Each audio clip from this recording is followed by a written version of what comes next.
आमच्या प्रदेश काँग्रेस कमिटीच्या अनुसूचित जाती विभागाचे अध्यक्ष सिद्धार्थ हत्ती अंबेरेजी, जिल्हाध्यक्ष नदीम भाई, नांदेडवरनं आमचे सहकारी सुरेश दादा गायकवाडजी, बुलढाण्यावरून गौतम गवईजी, नाशिकवरून प्रवीण विजयदादा या इथं आहेत, डॉक्टर भालेराव जी आहेत. सर्वांना माझा नमस्कार, जय भीम. दिनांक 11 डिसेंबरला या ठिकाणी 10 डिसेंबरला जो मोर्चा निघालेला होता विराट हिंदू सभेचा समाजाचा, त्यानंतर जी दुर्दैवी घटना घडली की या देशाच्या संविधानाचे शिल्पकार परमपूज्य डॉक्टर बाबासाहेब आंबेडकर यांच्या पुतळ्याच्या तिथं असलेलं राज्यघटनेचं शिल्प याची तोडफोड त्या ठिकाणी करण्यात आली आणि ही वार्ता धोधो संपूर्ण शहरामध्ये आणि आजूबाजूच्या गावखेड्यांमध्ये पसरली आणि त्या प्रसंगानं एक प्रकारे या शहरातली शांतता भंग झाली. लोक भावनिक झालेत की या देशातील महान व्यक्तिमत्वाचा, ज्यांनी या देशाला भारतीय संविधान दिलं, त्या संविधानाच्या शिल्पकाराचा जर पुतळा या ठिकाणी सुरक्षित असणार नाही, या देशाचं जे संविधान आहे त्या संविधानाची प्रतिकृती जर या ठिकाणी सुरक्षित राहणार नाही, तर मग या देशातला आंबेडकरी दलित समाज, बौद्ध समाज सुरक्षित कसा राहील हा प्रश्न या ठिकाणी निर्माण झाला. आणि त्या अनुषंगानं लोकांनी या ठिकाणी शासनाचं, प्रशासनाचं ध्यानाकर्षण केलं. संध्याकाळी शांततेमध्ये शांतता समितीची बैठक झाली. सर्वांनी विनंती केली की दुसऱ्या दिवशी आम्ही या ठिकाणी निषेधार्ह मोर्चा या ठिकाणी काढू. आणि मोर्चा शांततेने निघाल्यानंतर त्याला गालबोट लावण्याचा प्रकार या ठिकाणी घडला. प्रकार अत्यंत दुर्दैवी आहे. पहिले तर मी ज्या संविधानाच्या प्रतिकृतीची या ठिकाणी मोडतोड झाली त्या घटनेचा या ठिकाणी तीव्र निषेध करतो. जी जाडफोड किंवा या ठिकाणी दगडफेक झाली असेल, खरं पाहिलं तर होऊ नये, त्याबद्दल मी प्रशासनाची क्षमा या ठिकाणी मागितली आहे. परंतु त्या अनुषंगानं अनेक प्रश्न या ठिकाणी उपस्थित होतात. डॉक्टर बाबासाहेब आंबेडकर यांच्या पुतळ्याची देखरेख करणारा गार्ड जो आहे तो दिवंगत झाल्यानंतर ती जागा अजूनपर्यंत भरण्यात आली नाही. तिथं लक्ष देण्यासाठी कोणीही नव्हते. परंतु जवळच असलेल्या छत्रपती शिवाजी महाराजांच्या पुतळ्याची देखभाल व सुरक्षेकरता गार्ड तैनात आहेत. हा दुजाभाव या ठिकाणी का करण्यात आलं या प्रश्नाचं उत्तर प्रशासनाकडे नाही. आता या ठिकाणी जो मोर्चा 11 तारखेला 10 तारखेला निघालेला होता, तो बांगलादेशातील हिंदू अल्पसंख्याक यांच्यावर जी हिंसा होत आहे, अत्याचार होत आहे, त्या संबंधी निघाला. मोर्चा काढणं हा प्रत्येकाचा अधिकार आहे. परंतु तो मोर्चा त्याचा समारोप छत्रपती शिवाजी महाराजांच्या पुतळ्याच्या शेजारी असलेल्या ग्राउंडवर झाला, जिथं जे अंतर आहे डॉक्टर बाबासाहेब आंबेडकरांच्या पुतळ्याचं, मला वाटतं 300 ते 400 मीटरचं अंतर आहे. आणि त्याचा समारोप त्या ठिकाणी झाल्यानंतर तिथून लगेच एक व्यक्ती निघतो आणि तो पुतळ्यावर दगडफेक करतो, संविधानाच्या शिल्पाची त्या ठिकाणी मोडतोड करतो आणि त्याची माहिती प्रशासनाला राहू नये हा एक गंभीर प्रश्न या निमित्तानं त्या ठिकाणी उपस्थित झालेला आहे.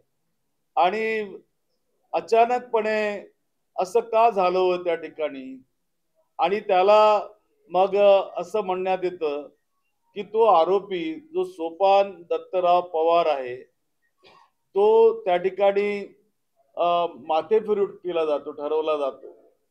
मला एक समजत नाही की एखाद्या वेळेला जेव्हा बाबासाहेबांच्या पुतळ्याची विटंबना होते, तो विटंबना करणारा व्यक्ती प्रत्येक वेळेला हा माथेफिरूच कसा असू शकतो? आणि माथेफिरू हे कोणत्या निकषावर ठरवण्यात आलं, त्याची पार्श्वभूमी तपासली गेली का, त्याचा रेकॉर्ड तपासण्यात आला काय, किंवा त्याला चिथावणारा कोण होता, त्याच्या पाठीमागचा बोलिता धनी कोण होता, मास्टर माइंड कोण होता, याच्या संबंधी चौकशी केली काय, हा प्रश्न मी प्रशासनाला आता जे शिष्टमंडळ माझं भेटलं त्या निमित्तानं मी विचारलं त्यांना. आणि त्यांना सांगितलं की अशी कोणती व्यक्ती जेव्हा मोर्चात निघून असा प्रकार करते, याचा अर्थ त्या मोर्चामध्ये चिथावणीखोर भाषणं झाली आहेत का, याची तपासणी आपण केली का, ज्या लोकांनी भाषणं दिली त्यांनी संविधानाच्या विरुद्ध भाषणं दिली का, त्यांनी संविधानावर भाषणं केलीत का, किंवा त्यांनी बाबासाहेब आंबेडकरांच्या बद्दलची भाषणं केली का, ज्याच्यामुळे एखादा व्यक्ती चिथावला जातो आणि तो येऊन असा प्रकार करतो, याची सुद्धा तपासणी या ठिकाणी केली पाहिजे. ते कुठले पदाधिकारी आहेत, कोणते आहेत मला माहिती नाही, परंतु याचा शोध होणं आवश्यक आहे असं मी त्या ठिकाणी सांगितलं. दुसरं असं की अनेक आरोपींना या ठिकाणी अटक झालेली आहे. जवळपास 9 FIR या ठिकाणी नोंदवले गेलेले आहेत. 52 जणांवर कारवाई झाली आणि इतर 400 पेक्षा अधिक लोकांवर अजामीनपात्र गुन्हा दाखल करण्यात आलेला आहे. आणि हे झालं असताना ज्या व्यापाऱ्यांवर दगडफेक झाली, मी सर्वात पहिल्यांदा तर व्यापारी संघटनेच्या समस्त लोकांना धन्यवाद देऊ इच्छित की त्यांनी या निषेध मोर्चाला समर्थन दिलेलं होतं आणि शांततेने तो पार पडावा अशी त्यांची इच्छा होती. परंतु जेव्हा तो मोर्चा निघाला आणि जी दगडफेक दुकानावर झाली त्यावेळेला शटर बंद होते, यात काही वाद नाही. तोडफोड झाली असेल यातही काही वाद नाही. ऑटो तोडला असेल किंवा एखादी गाडी फोडली असेल वाद नाही. पण नेमके त्याच वेळेला जे ऑटो फोडणारे, गाडी फोडणारे किंवा दुकानावर दगडफेक करणारे हे तोंडाला बफरल बांधून, कापड बांधून, कोणी बद्दर टोपी घालून त्या ठिकाणी आले कुठून हो? याची चौकशी कधी करणार आहात आपण? त्याची चौकशी झाली पाहिजे की ते कोण होते, कुणाकडून आलेत, तर याची सुद्धा चौकशी करायला मी या ठिकाणी सांगितलं. दुसरं त्या ठिकाणी मी म्हटलं की आपण कोमिंग ऑपरेशन केलं बौद्ध वस्त्यांमध्ये. लहान लहान घरामध्ये घुसलात, घरामध्ये घुसून निर्दोष लोकांना, निष्पाप लोकांना मारहाण त्या ठिकाणी बेदमपणे केली आणि अर्ध्या तासातच जी घटना घडली त्या दिवशी, तर त्याचं पर्यवसान अशा पद्धतीने होऊ शकत नाही. आणि इथं काही निकष असतात ना, काम करत असताना पोलिसांनी सुरक्षा केली पाहिजे लोकांची, काही निकष असतात. तर हा मोर्चा जो निघाला होता त्या मोर्चाच्या संबंधीची परवानगी तर घेतली असेल प्रशासनाकडून मोर्चा आयोजकांनी, तर परवानगी घेत असताना त्याचं पर्यवसान दंगलीमध्ये होऊ शकतं, हिंसेत होऊ शकतं किंवा कशात होऊ शकतं, याची माहिती जर पोलिसांच्या गुप्तचर विभागाला जर नसेल तर कुणाला असणार? तर कुठंतरी पोलीस विभाग आणि प्रशासन गाफील या संबंधी राहिलाय, नाहीतर असा प्रकार या ठिकाणी घडला नसता. आणि मला तर या ठिकाणी असं वाटतं की जेव्हा आपण बघतो की बांगलादेशातील हिंदू अल्पसंख्याक यांच्यावर हिंसा आणि अत्याचार झाली, त्याच्या निषेधार्थ आपण या ठिकाणी मोर्चा काढला. मग जेव्हा शेजारच्या औरंगाबाद, संभाजीनगर जिल्ह्यामध्ये पैठणमध्ये ऊस तोड कामगार जे आहेत मातंग समाजाचे, ते दलित समाजाचे होते, त्यांच्यावर मारहाण झाली, त्याविषयी मोर्चा का नाही निघाला? मणिपूर पेटला आहे त्याविषयी मोर्चा का नाही निघाला? बौद्ध समाजावर आणि शीख समाजावर अन्याय होतो त्या संबंधी मोर्चा का नाही निघाला? दिल्लीच्या वेशीवर जे शेतकरी आहेत ते शेतकरी शीख समाजाचे आहेत, हिंदू समाजाचे आहेत, त्या संबंधी मोर्चा का निघाला? तर या पद्धतीचे जे मोर्चे काढण्यात आले ते मोर्चे का काढण्यात आले या राज्यामध्ये, हा सुद्धा मोठा गहन प्रश्न या ठिकाणी निर्माण होतो. आणि या निमित्तानं मी आपल्याला सांगतो की पोलिसांनी सुद्धा या ठिकाणी दहशतीचं वातावरण निर्माण केलं. त्यांनी कोमिंग करून दहशतीचं वातावरण निर्माण केवळ केलं नाही, तर मी आपल्याला व्हिडिओ दाखवतो की पोलिसांनी सुद्धा तोडफोड केली या वस्त्यांमध्ये. ऑटो रिक्षांना तोडफोड करतानाचे फोटो आहेत, त्यांचे व्हिडिओज आहेत. मुलांना मारायला, एका मुलाला मारायला 4-4, 5-5 पोलीस लागतात का हो?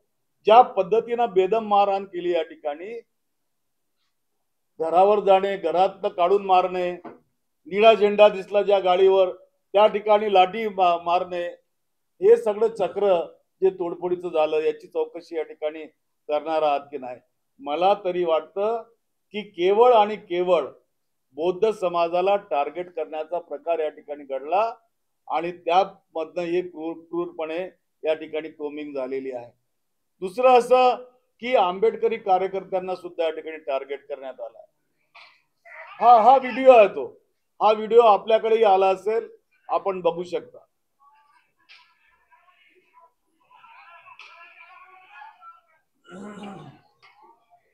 आणि यांना पोलिसांना काय मुख्यमंत्र्यांनी फ्री हँड दिला होता का हे सगळं करायला? कुणी दिला होता फ्री हँड? महाराष्ट्र पेटवायचा आहे का या लोकांना?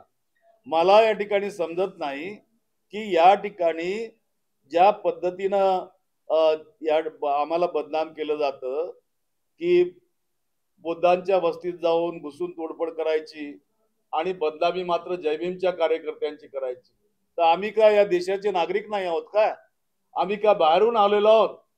तुम्ही पाकिस्तानच्या किंवा बांगलादेश मधल्या लोकांसंबंधी या ठिकाणी आंदोलन करता आणि आम्हाला न्याय देत नाही. या देशामध्ये एका गायीला न्याय मिळू शकतो, माणसाला न्याय मिळू शकत नाही का? असे अनेक प्रश्न आमच्यामध्ये या ठिकाणी उद्भवतात. मला तरी वाटतं की प्रत्येकाने आणि एकदा तरी या लोकांनी जातीचा चष्मा काढून डॉक्टर बाबासाहेब आंबेडकर यांना बघितलं पाहिजे. ते केवळ एका जातीपुरते मर्यादित नव्हते, तर संपूर्ण भारत देशाचा डॉक्टर बाबासाहेब आंबेडकर हे अभिमान होते, विसरायला नको. आणि विटंबना आपण करतो, तर विटंबना देशाच्या संविधानाची झाली आहे. एका समाजाचं संविधान नाही आहे ना, इतर समाजाचे लोक गेले कुठं? मग ते संविधानाच्या विषयी या ठिकाणी सामील का होत नाही, बोलत का नाही, हा प्रश्न सुद्धा या ठिकाणी आम्हाला पडतो. आणि त्या दृष्टिकोनात मी आज प्रशासनाला मागणी केली आहे. काही निष्पाप मुली, काही मुलं यांच्यावर केसेस लावण्यात आले, PCR मागण्यात आला, त्याची चौकशी झाली पाहिजे असं या ठिकाणी मी म्हटलं. आणि त्या ठिकाणी असंही सांगितलं मी की जे गुन्हे लावण्यात आले ते गुन्हे तात्काळ परत घेण्यात यावेत. ज्यांना अटक करण्यात आली त्यांना सोडलं पाहिजे, कारण प्रत्येक नागरिकाला कायद्याचे समान संरक्षण प्राप्त झालेलं आहे आणि त्यामुळे भेदभाव या ठिकाणी होऊ नये आणि त्या भेदभाव न होता समानतेवर या ठिकाणी न्याय मिळाला पाहिजे. मालमत्तेचं नुकसान झालं त्या संबंधी सुद्धा चर्चा केली. त्यांनी सांगितलं की 251 प्रकरणावर आम्ही निर्णय या ठिकाणी करतो, व्यापाऱ्यांच्या नुकसानीचा. इतरांचा 8 टीम लावल्यात, संरक्षण करतो, त्याची यादी आम्हाला देणार आहेत. माझं या ठिकाणी आणखी त्यांना म्हटलं मी की या सर्व बाबींविषयी आपण पुरावे गोळा करा, दाव्यांची पुष्टी करायला व्हिडिओज आणि या ठिकाणी अनेक घटनांची नोंद आहे त्याच्यातनं हे करा. आणि हे करत असताना जे 4 पोलीस स्टेशन्स आहेत त्या 4 पोलीस स्टेशन मध्ये इतर गुन्हे काही गुन्हेगारांनी केले असतील, ते गुन्ह्यांच्या कलमा आमच्या कार्यकर्त्यांवर लागल्या नाही पाहिजेत, याची सुद्धा काळजी या ठिकाणी घेतली पाहिजे. आणि याची निश्चितच चौकशी मोठ्या प्रमाणात उच्चस्तरीय चौकशी झाली पाहिजे. आणि 132 कलम काढून टाकण्याचं कोबिंग ऑपरेशन काल थांबवलं, त्याबद्दल मी धन्यवाद केला. कारण काल जेव्हा व्यापाऱ्यांचं शिष्टमंडळ भेटलं, नेमकं त्याच वेळेला मी फोनवर त्यांच्याशी बोलत होतो आणि मी सूचना केली होती की कोबिंग ऑपरेशन त्या ठिकाणी थांबवावं. आणि IG आणि त्यांच्याशी कलेक्टरशी माझं बोलणं झालं होतं, त्यांनी थांबवलं. मी धन्यवाद त्यांचे मानतो. परंतु हे जे क्रूर कर्मासह सरकार या राज्यात आहे, त्यांनी असे प्रकार यापूर्वी भीमा कोरेगावच्या वेळेला असा प्रकार झाला होता. अशाच पद्धतीने आम्हाला फसवण्यात आलं. तसं फसवण्याचा प्रकार या ठिकाणी होऊ नये आणि त्याची काळजी घ्यावी ही मागणी या प्रसंगी मी केलेली आहे. धन्यवाद.